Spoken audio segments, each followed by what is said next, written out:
Почитувани наши слушатели и гледачи на програмата Во Фокус со Силвана Павловска, добар ден и секој е добро. Оваа програма се емитува на македонски, а и на англиски јазик од Мелбурн, Австралија. Денес за вас одбравме недавнешна статија на ценетиот Ефтим Клетников, која што беше издадена во Нова Македонија, во весникот Нова Македонија. Насловот на оваа статија е Идентитетски геноцид.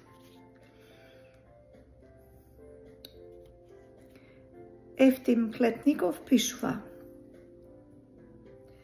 Овој пат, драги читателу, на почетокот ќе ја детектираме главна причина за нашиот идентитетски геноцид, кој беше зацртан уште во Ропската Лисабонска декларација од 1992 година како пар екселанс фашистички проект за апсолутна идентитетска ликвидација на македонците, која со цела серија на добро планирани пониженија, стигматизации, закани и се случи со Преспанскиот договор во Преспа 2018 година.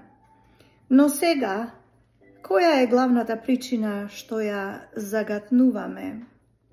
Тука е хеленоманијата на Европа, но таа не е само по себе тоа. Причината е во тоа што Европа, како и самите грци, цитирам, лицем светци, срцем волци, крај на цитат од Прличев, се сомнева дека македонците во антиката имале грчки или дрозеновски, речено хеленски идентитет, што е оксиморон. Така на некој начин исправноста на хеленоманијата беше доведена во прашање како некој вид наследена културолошка болест, неизлечив европски грип. Сјајниот германски писател и хуманист Томас Ман прв се посомнева во исправноста на тој пренадуван феномен. Тој именно, колку што знам, прв изабележа на Европа за нејзината бескрајна адорација на Грција и нејзината античка култура, пример за поставувајќи ја јудео-христијанската цивилизација, која може би е и поважна за Европа.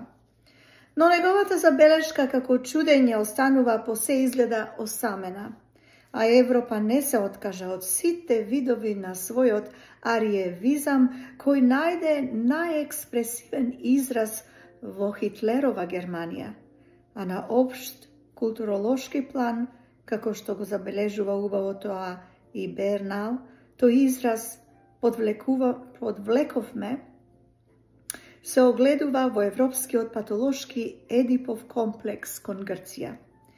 И во Менгелеовската експериментална лабораторија, која постои на Божем пософистициран начин кај неа и по Хитлер, како лек за неа ја избра идентитетската смрт на македонците. Така и беше начнат со Лисабонската декларација 1992, нејзиниот најнов проект за тоа и реализиран со европски печат на смртта во Преспа 2018 година. Тој проект пак, значи Европа мораше да го реализира пред се и поради сомнежот дека македонците се грци. Оти тоа ја јадеше неа како црв, што ја разјадува совеста и мораше еднаш за секогаш да го реши преку грбот и главата на македонците тој проблем на грчката мегали идеја, не само како грчка, туку како и европска.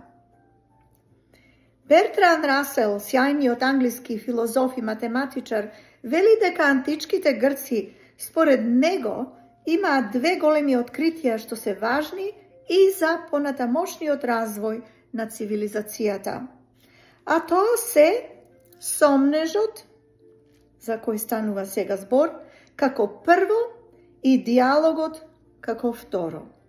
Со откритието сомнеш кај предсократовските филозофи почнуваат да се преиспитуваат митовите, мистериите и другите слични универзали всушност на еден објективен начин во процесот на мислењето.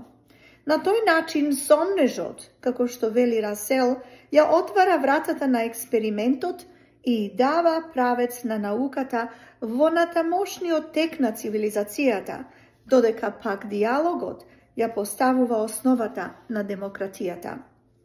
Сеедно, Расел е непоткуплив и етичен картезијски ум. Во контекст на нашата тема, само ќе кажеме дека тој го основа во минатиот век познатиот Раселов суд, чиј председател беше Сартр. Тој суд дека во 20 век најголеми геноциди во Европа претрпеле македонците и ирците. Но парадоксот цивилизацијски шокантен е во тоа што кај ирците тоа остана, а кај македонците во новото столетие и милениум на кој му припаѓа тоа, како да и беше малку тоа кон македонците на садистичка Европа. Тој геноцид се повтори. Преспа 2018. Рековме сега во еден подруг божем софистициран вид, кој во себе го содржи парадоксално и пострашниот вид смрт, идентитетската, негативот на сликата на постоењето. Тоа е тоа. Но ти ме прашуваш, драг читателу, пак зошто се случи ова? Зошто кога грчкото посегање по македонската меморија и нејзината античка културно-цивилизацијска слика веќе од поодамна, подроизен, се вклопени целосно во од западот грчкиот конструкт на западната цивилизација, озаконет како догма на престижните западни универзитети. Но веќе рековме, тоа е пред се сомнежот на лажната вистина на тој патолошки концепт, дека античките македонци по идентитет не биле македонци, туку грци, што е веќе сопка, какофонија, оксиморон на православниот европски картезијски ум. И тоа е веќе фројдовска работа на подсвеста или на несвесното, кое некаде во подрумските простории на свеста е свесно за конструираната лажна вистина, што ја прикрива несвесно. Многу од античките историчари се децидни дека античките македонци се посебен идентитет од грчкиот, но модерна и постмодерна либерална Европа ја искривува вистината. И не само што не се иземили, туку сега тие на бриселска Европа им се туѓо тело, диво месо на нејзината расипана колониалистичка цивилизација. Затоа досега сум пишувал, драг читателу, посебно за периодот од 1990 наваму, како период на новата македонска цивилизацијска голгота по Букурешт и 1913, што резултира конечно со нацифасистичкиот преспански документ 2018 за идентитетска смрт на македонците. Да, иако Европа во Брисел под лажната маска ЕУ смета дека се уште не го дозавршила своето мрачно мефистофелско дело за нас, па на веќе пресечената идентитетска глава ја стави околу вратот, извини за морбидната слика, драг читателу, и француската рамка, изум на новиот француски Маркиз де Сад Макрон, иако тука треба да му се извиниме на вистинскиот Десад за споредбата, оти тој како радикален треба да му се извиниме, радикален екзистенцијалистички мислител, сепак е неспоредлив со неговиот излитен модерен двојник. Денес, дека сепак некои европски умови имаат амбивалентен, колеблив став кон тоа дали античките македонци се грци или не, е пример и веќе спомнатиот Бартран Расел, врвен логичар, кој сепак како да има мака, како да ја изведе на чистина во лавиринтот на своите картезијански мисли, теоријата дека античките македонци по идентитет се грци и да ја представи сликата на таквиот амалгам или синтеза sejedno. Сум го цитирал и пак во таа смисла за илустрација фрагментот на Александар Македонски од поглавието Хеленизам во неговата книга Мудроста на Западот, преведена и на македонски. Кај германскиот филозоф пак, Освалд Шпенглер, ја имаме книгата Пропаста на Западот, нужна дигресија во контекстот на македонската евросудбина во која на македонците од Европа им е одсечена во Преспа 2018 идентитетската глава, откако пред тоа по повеќе од едно столетие нема успех со обидот за физички геноцид врз нив. Оти македонците се тука како оние змејови од бајките на кои ако им одсечиш една глава, на нејзино место никнува уште 3 нови глави. Дигресија до дигресија, аналогија до аналогија, ама темата го бара тоа. Но да се вратиме на Расел и неговиот фрагмент за кој станува збор. Еве што вели во него тој, трудејќи се елегантно да ја долови грчко-македонската идентитетска како едно, како легура слеана во општиот прифатен поим хеленизам, со кој Дројзен ја зарази западната историска мисла. Со Александар Македонски, грчкиот свет тргна во напад. За 20 кратки години, од 334 до 324 година пред нашата ера, Персиското кралство паднало пред младиот македонски освојувач. Александар, кој иако за грците бил македонски господар, се сметал себе си за носител на грчката цивилизација. Каде и да дошол со својата војска, оставал грчки градови кои се управувале на грчки начин. Во тие центри на грчкиот живот, грчките и македонските доселеници се претопувале со местното население. Александар ги храбрил своите македонци да се женат со азиски жени. И повеќе од очигледна е амбивалентноста на Расел во тезата за истородната неразлачна субстанца како едно на грчкиот и македонскиот идентитет или на грчката и македонската психа, што се во некои аспекти поларни и неспоиви. Грчката е етноцентрична, забарикадирана со стеснат хоризонт во своите полиси градови, а македонската космополитска со светски хоризонт во кој се изведени со Александар од македонците и грците. Расел вели, цитирам, грчкиот свет тргнал во напад, крај на цитат, а висината дека тоа е македонскиот, кој ги покорил грчките полиси и ги регрутирал грците во своите редови како војници во походот на исток. Потоа Расел вели дека Александар, иако бил македонски господар, се сметал себе си за носител на грчката цивилизација. Тука импликациите, тоест имплиците, има простор читателот да мисли дека македонците се варварите, а грците културата на цивилизацијата. По таа аналогија, драг читател, ми иде на ум дека и Петар Велики не е русин, туку некој европеец, бидејќи страстно ја сакал европската култура и во неговиот славен новооснован град Санкт Питерсбург го донел во архитектурата европскиот класицизам и барок. Тоа е провидно расудување во кое по шемата на Дројзен и општиот европски хеленистички калап во стапица влегува и еден таков картезијански аналитички ум како што е Расел.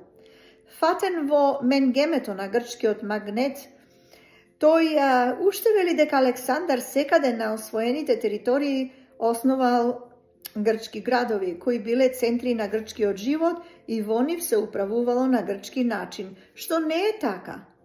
што не е така, бидејќи моделот на демократија во нив бил типично македонски. Тоа бил моделот на директната демократија, типичен изум на античките македонци, во кој народот директно управувал и донесувал одлуки заедно со кралот. Плюс Александар директно го пласирал космополитизмот на македонската психа на исток до Индија и на југ до пирамидите на Египет и Вавилон во Месопотамија. А тоа значи еднаквост, братство и слобода за сите народи под капата небесна и природното право гарантирано од Господ. Грчката психа со стеснет, затворен хоризонт едноставно не била предодредена, ниту можела да го замисли и да го изведе тој речиси планетарен проект. Тоа е едноставно логички, според немилосрдната историска фактографија, македонски експеримент. Експериментум македоникум, обратен од оној што го изврши врз македонците како заморски глувци во својата Менгелова лабораторија, Бриселска Европа, целосно депресивна и антихуманистичка за македонците, скриена под дебелата маска ЕУ. Тоа е тоа, драг читателу. Па сега и по оваа куса анализа на фрагментот на Расел од неговата книга со сугестивен наслов Мудроста на Европа, гледаме дека Вавилонската дама не е сигурна дека хеленизмот како лукав одисејски скован поим на Дройзен ја решава енигмата за македонците како грци. Видовме дека и Расел се сопнува тука, како впрочем и целата историографија на Кеймбридж, Оксфорд и на Сорбона. Сомнежот постои, складиран во грчката подсвест и во европската, со патолошки Едипов синдром кон боготворената грчка цивилизација, во која функционира грчката вреќа, патолошкиот европски синдром што го детектира сјајниот Д.Х. Лоренц. А тој е писател и поет од ранг, а за писателите и поетите нарцистичката наука од секаков вид не им обраќа сериозно внимание, бидејќи тие ги донесуваат своите заклучоци на феноменот откровение со кои, како што вели и Спиноза, единствено може да се видат и спознаат ангелите. Да, тоа е убавото, божествено откровение, драг читателу, ама има уште едно друго, што му припаѓа на темниот. А во нашиот случај, тоа е откровението на македонската смрт, кое го виде Европа во Брисел.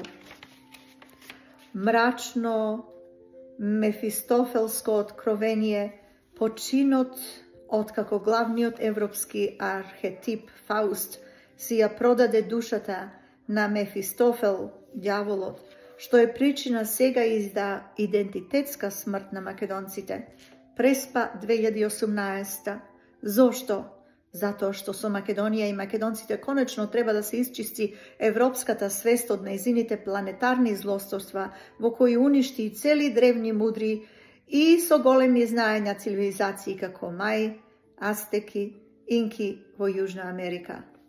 Шпанските и португалските конквистадори, наследници на темпларите и крстоносците, оплячканото злато како ревностни христијани во добар дел и го подарија на католичката црква, со што почна позлатен европскиот барок. Сушност, новите софистицирани конквистадори од Брисел со маската ЕУ сега ја ставаат во истата кошница со маите, ацтеките и инките, како на прв поглед во Македонија нема во таков обем злато како што имало во овие цивилизации во Јужна Америка. Да, парадоксална ситуација, ама сепак има злато, а тоа е типично културолошко, кој треба да се оплячка од Европа и како мемориски трофеј да и се подари на Грција како културолошки центар на европската цивилизација. Оти без македонската цивилизација, не вклопена во грчката, како што го замислил тоа Дройзен, пропаѓа и тезата дека македонците се грци, со што се обелоденува големата европска цивилизацијска лага. Тоа е тоа, имено, и затоа требаше да им се грабне крвнички името на македонците и да им се даде на грците како нивен бренд и бренд на европскиот цивилизацијски комплекс како културолошки идентитет. Така стојат работите и така за таа цел и се случи цивилизацијското злосторство врз или над македонците Преспа 2018. Тоа и таква е неговата анатомија заверена со европски печат на Бриселска ЕУ и на незиниот балкански предатор Грција. Така и стана македонците во Преспа обредна жртва на европската цивилизацијска гилотина всушност, која им ја отсече идентитетската глава, како што го стори тоа Ирод со главата на Јован Крстител, кој викаше во пустината, цитирам, "Исправете го патот за Господ", крај на цитат. Слично на него и со истиот слоган на светецот и се обраќа на македонците на Европа, но и таа остана глува. Остана глува на македонскиот културолошки концепт на Гоце. Цитирам, "Јас го разбирам светот како поле за културен надпревар на народите", крај на цитатот. Ама Европа одамна го напуштила Господ, иако изгради велелепни катедрали во кои тој никогаш не влегол, стуткан во нашите мали, ама божествени и топли црквички, во кои Богородица го оплакува како на ни едно друго место Христос симнат од крстот, а таа сега чека да ја оплакува и Македонија се уште распната и несимната од злосторничкиот крст на европската Голгота. Пишува Ефтим Клетников за Нова Македонија. Им благодариме на Нова Македонија, му благодариме на Ефтим Клетников и статијата насловена "Идентитетски геноцид Преспа 2018 година" или "Анатомија на едно злосторство", која што излезе во јавноста на 9 јули 2025 година. Вие кои што го следите мојот YouTube канал во фокус со Силвана Павловска, може би сте приметиле и сте слушале серијата посветена на договорот, и која што содржи многу снимки. Ако не сте ја следеле, ви препорачувам да ја следите, бидејќи тоа е анализа содржана, факти и анализа содржани во книгата на професор доктор Игор Јанев. Иначе ценет, прочуен автор на многу книги и професор на универзитет кој што специализира на уставно право и човекови права. Така да погледнете да видите околу Преспа Агримент или договорот Преспа 2018 во емисиите во фокус со Силвана Павловска. Тие се всушност серијата е на англиски јазик, така да секој ден може да ја следи што го разбира англискиот јазик. Ете толку од мене денеска, 23 јули 2025 година. Пак се слушаме повторно, може би утре. До гледање.